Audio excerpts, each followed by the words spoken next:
Do you ever feel like your kids aren't as emotional resilient as you were, and that they lack the grit and the ability to manage that stress and overwhelm like your generation did? Do you wonder why it's so different, especially when you've been really proactive about giving them more growth opportunities, and you feel like in a lot of ways, they did have it better than you ever did? And it leaves you scratching your head and wondering why they're passive and timid and fearful. Well, today we're going to address these reasons why this is happening, and more importantly, what you can do about it now. Stay tuned.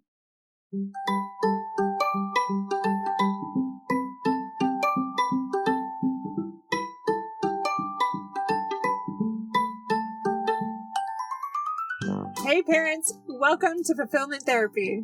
Do you want to raise your kids better and have a stronger marriage? Are you up late at night researching marriage and parenting tools and self-care tips? Do you start each day hoping for deeper connections and less chaos, but it ends with family arguments and going 12 different directions again? My name's Kendra, wife, mom, therapist, and growth enthusiast. It wasn't until I discovered how to fulfill my unmet needs that I was finally able to show up as my best self, as a spouse and parent. I realized that by meeting my needs, I could more fully meet the needs of my family with more energy and less resentment. In this podcast, I teach parents skills like boundary setting, prioritizing personal needs, communication, and claiming ownership. Just like my clients, you'll be shocked by the improvement in your marriage, parenting, and personal life when you focus on fulfilling your important unmet needs. Ready to prioritize yourself so you can quit mentally throat punching people? Then grab those earbuds and head outside, and let's walk and talk.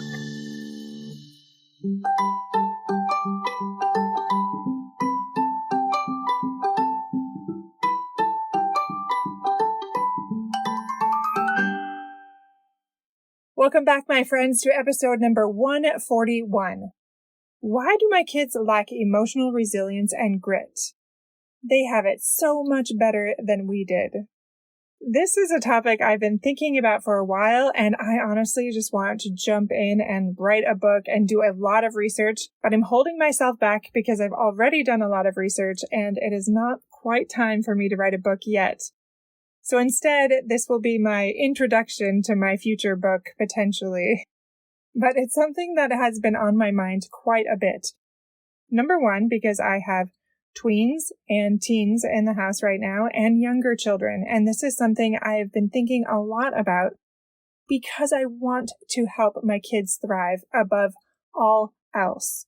And I feel like they're stuck and I'm not really sure what to do about it.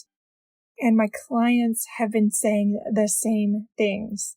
And then I talked to some family members recently saying the exact same things. And again, when there's those patterns, I recognize, hey, something's going on here that needs more attention. Well, very recently, I was talking to a client about how her very capable son is suicidal. And she and other clients have shared how their kids, like I mentioned, in many ways are more talented and more privileged than previous generations because they have access to things like knowledge and conveniences and opportunities that no other previous generation did. And yet, our children are struggling with these things that surprise us. Honestly, it surprises me all the time.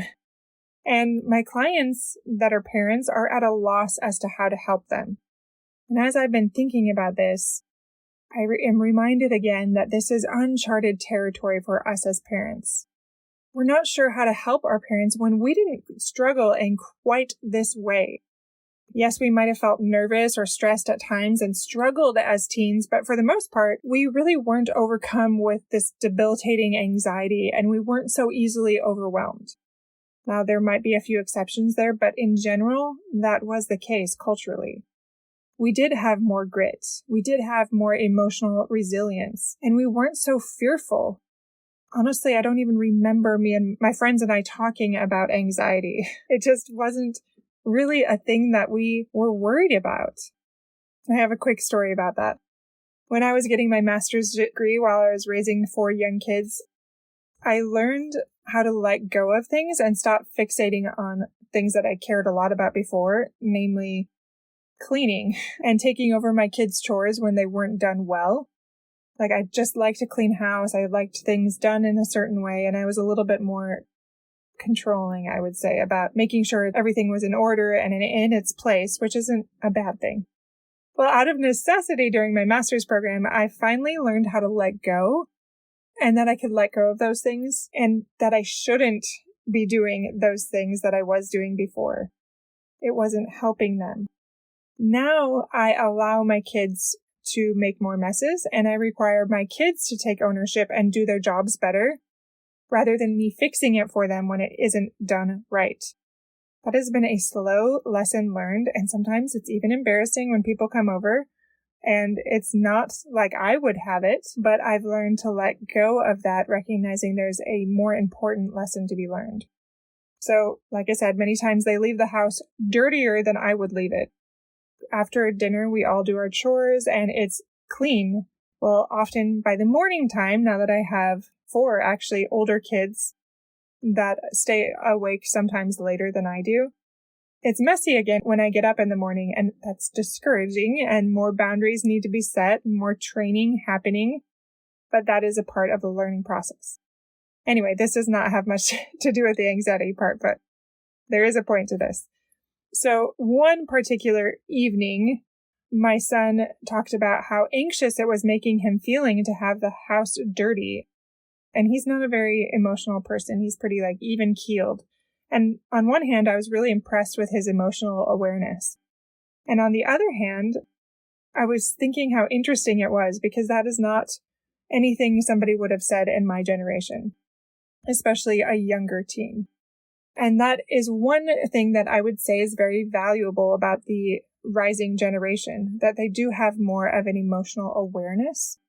But on the other hand, it's also this two-edged sword. They're hyper-aware to the point where it's almost become a disservice to them. And I'll go more into this in just a second. I don't think that the answer to helping our kids is to keep them ignorant of their feelings. Not entirely, anyway. I think the problem lies largely in tech. And I almost want to roll my eyes, or feel you rolling your eyes, because we keep going back to that, right? It is one of the most major things that has changed from our generation, from those of us that are raising children now. I don't think this is the only problem, but I do think that it's likely one of the greater problems. Another thing that could be an example of a problem, a coexisting problem, is that these children were raised during COVID. And there was a lot of fear associated with that for a while before we learned how to navigate that. Largely, I believe that a large majority of these problems right now has come from a massive insurgence of communication with people their age with immature brains. These peers are becoming their mentors and their counselors and their doctors and their confidants at this unprecedented rate that we'd never really explored before. Let me break this down a little bit more, but first I wanted to share a quick story. It reminds me of the early years of my marriage when I was still young and my brain was not fully developed, because remember, it's about 25 when your brain is fully developed. Well, I wasn't quite there yet. I was getting closer, but I would reach out to friends and family, mostly friends though, or even younger family members when I was emotionally distraught in my marriage. And all these years later, I realized I created many more problems instead of solutions in my marriage. I wasn't reaching out to those emotionally resilient people. I wasn't going to healthy mentors and professionals. When I was researching this topic, I found one study that said that teens receive about 237 texts a day. That doesn't include how much they send. And they check their phones about 100 times a day, and this is honestly concerning.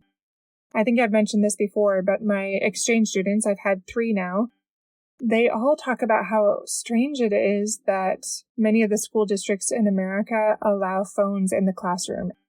And I am equally as baffled that this has not changed yet. How do you pay attention? They said that it's lonely in school often. Like they thought they were going to come for this amazing American experience where they are interacting with all their peers. But because of social anxieties or whatever, people are just looking down at their phones and they're not talking and engaging with each other.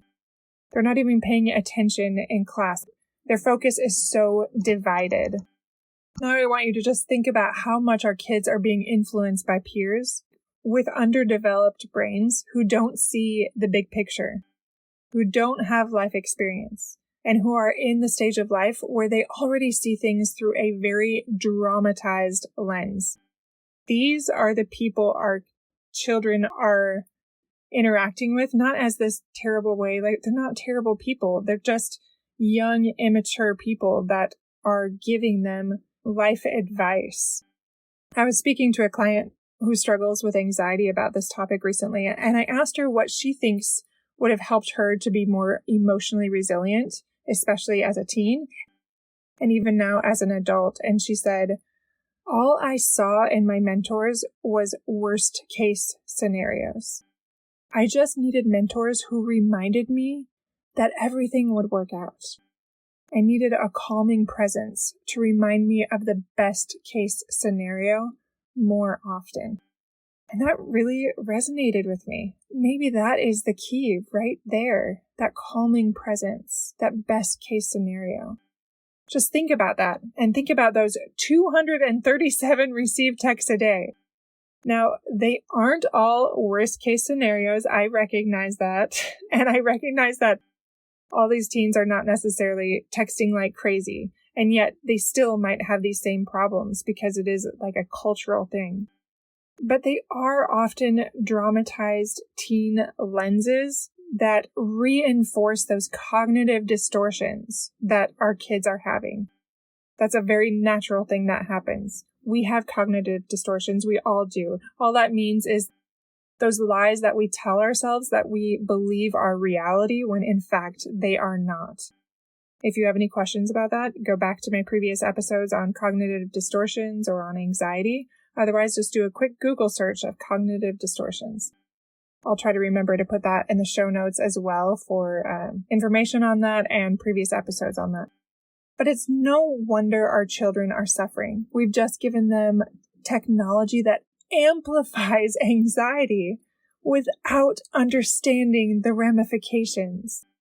And I really believe we will be accountable for that someday, however well-intentioned it was. Now, this episode isn't being given to make you feel shame. I promise you, I am right there with you, equally as perplexed and confused as to how I can change this moving forward. I will admit, though, this episode is to help you learn from your mistakes and learn from that potential guilt. I feel like guilt is a normal consequence for something when it's out of alignment. And my friends, nobody would disagree with my statement that our culture is out of alignment. When it comes to observing the rising generation, I didn't protect my oldest daughter like I thought I did. I didn't give her internet access on her phone or social media or any of those things that I had been told would harm her. But what I did do that I now wish I wouldn't have done, that I didn't limit her text messaging and warn her of the dangers of too much peer communication about fears, about problems, and about concerns. Because honestly, I didn't know. I did try to limit her text messages and I couldn't find something that would do that in a reasonable way for a reasonable price that was simple. Hopefully they're coming out with more and more of those things, but mostly I've just seen where they help with minimizing internet connectivity and apps and things like that. But I'm talking about text messages being a large part of the problem. Those other things are also a part of the problem, but they are not the only problem. I didn't understand that I was fighting against 237 messages, probably at least, a day, that were from immature sources, not to mention face-to-face interaction with these people throughout the day. Now, my daughter has good friends, but they're not adults. They're not wise counselors. They're not mentors that will help her be emotionally strong and resilient in the way that I want for her. So what can we do? It's not all doomsday. There is hope. I want to focus on the solution. I want to focus on the positive part too. For us, it started with having more regular counsels with our kids. And we are going to Vegas. I don't love Vegas, but we are going there to just get away and reset, go to a couple shows we've been wanting to go to, and just enjoy the nice weather for a little while. I told my daughter about this and I just saying, you know what, I really need this reset. And would you consider just leaving the phones behind so that we can just connect and not be distracted by all of these other things? And I am getting more and more away from using my phone, but she's not there yet. She's a teenager. It's often hard for them. But I had already approached my exchange student and she was totally fine with it. And so I thought it would be fine with my daughter, but she was not at all. And before then, it was just a suggestion. But at that point, I realized, wow, this is next level. If we are not able to set anything aside, that means there's an unhealthy reliance on it. And I recognized that for her, it was mostly about, almost entirely about being connected to her peers. And that reminded me how important it is that we step back from those things often enough that we are not overly reliant on them. They're second guessing themselves, and those lies that they tell themselves are being reinforced at such a rapid speed, never before seen in our world. Now again, is there hope? Always. But it is going to require a radical shift from us as parents and as professionals. Like limited text or even no phone. They'll be shutting off access at an earlier hour, whether that's text or internet or anything. It will mean having regular conversations with our kids about how phones are increasing anxiety and overwhelm. And even if our culture doesn't yet understand that entirely, or they're not on board that train yet, in our home, you teach them, we're choosing a different path because you love them, we love them, and we want them to be emotionally strong and resilient. It will also require us to change things and apologize to them for not protecting them better, and then not making those same mistakes with their younger siblings. My friends, as always, like I said, there is hope. We can turn this around, but what that requires of us is to shed cultural norms that are not serving our children, that are not serving our families, and are not serving our communities. Get involved, push back with your schools, get those phones taken out. Are phones the devil? No. But are they a problem? Are they magnifying anxiety at an unprecedented rate? Absolutely. And if you want to have resilient children that aren't going to resent you for not being more proactive and harbor that anger and that frustrations, rightfully so, then we need to be proactive now. And I'm speaking to myself just as much. It's so much easier to be complacent. It's so much easier to close our eyes and blame the culture. But my friends, that's a victim mentality. And we're not victims. We're owners, because that is the only way we can have true fulfillment and joy and success in our families. I pray that you will have greater courage and you will show by example how to be emotionally resilient, and that you will do what it takes to counteract all of those magnified voices in the world by putting parameters in place, having better boundaries, and helping your children become who they were meant to become. And I will pray that as a culture, we will change that tidal wave of influence into something greater. If you feel like this episode will help others, please share it. This is how we create those positive ripples in our communities, in our homes, and personally. But it won't change without a collective effort. So spread the word, my friends. Share this episode. Do whatever you can to improve the lives of our children. And this is one simple way you can do it. Thanks for listening, my friends. I will see you back here in just a few days.